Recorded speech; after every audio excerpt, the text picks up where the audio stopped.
Here's your handwriting video for the letter I this week. First things first, find a spot at the top to write your name. I know there's not a spot that says name, but I bet you can find a spot at the top to write your name. And then let's go ahead and do our little dot to dot, all right? But it's, instead of numbers, we have letters here. So it says A to B, down to C, D, E, F, G, H. Ooh, now it looks kind of like an ice cube there. Okay. So the letter I says and when he has what's your name E with him, he says I. Or there's actually the word I, which is just the letter I as well. That's what we're going to practice first. So do you see the little numbers are telling us number 1, we go down top to bottom. Then you pick up your pencil, come to the top, give him a hat touching on the top line, and give him a tail down here on the bottom, crossing on the midline. So it goes 1, 2, 3. Okay? And I like my eyes, I bet the other first grade teachers do too, a little, with his hat and his tail a little bit longer than the one on this paper. That's kind of a skinny hat and tail. So make him just a little bit longer. So top to bottom, touch on the top line, cross on the bottom line. Make sure you do at least 4. You got room for at least 4 of your own capital I's. Make sure that your eye is touching here and touching here, and that it's not too short and we leave a spot here, or it's not one of those floating letters where we have too much room on the bottom. Okay? Go ahead and write some of your best I's on the top, and then we're going to practice a lowercase I, which is pretty easy. We're just going to do a straight line down. Look, number 1 down, and then number 2 is your dot. Okay?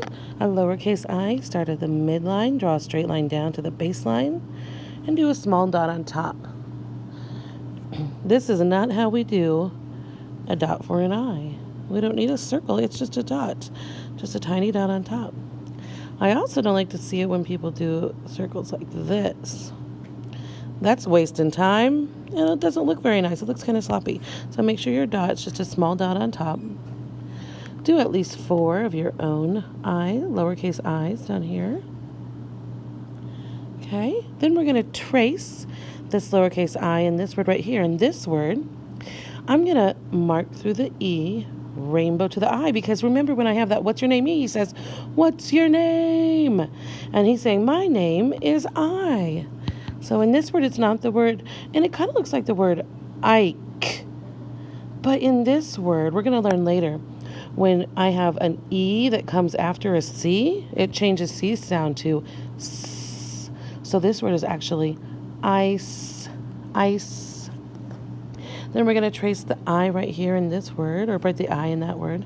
And this says in, and I'm going to circle that H brother together right there. Ch, ch, inch.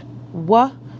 O-R says or, but in this word it's kind of cheating. It's saying worm. Inchworm. An inchworm is just like a regular worm. I guess maybe it's about the size of an inch. Okay? And in our picture we have the inchworm up here. Okay? And he is sitting on an ice cube.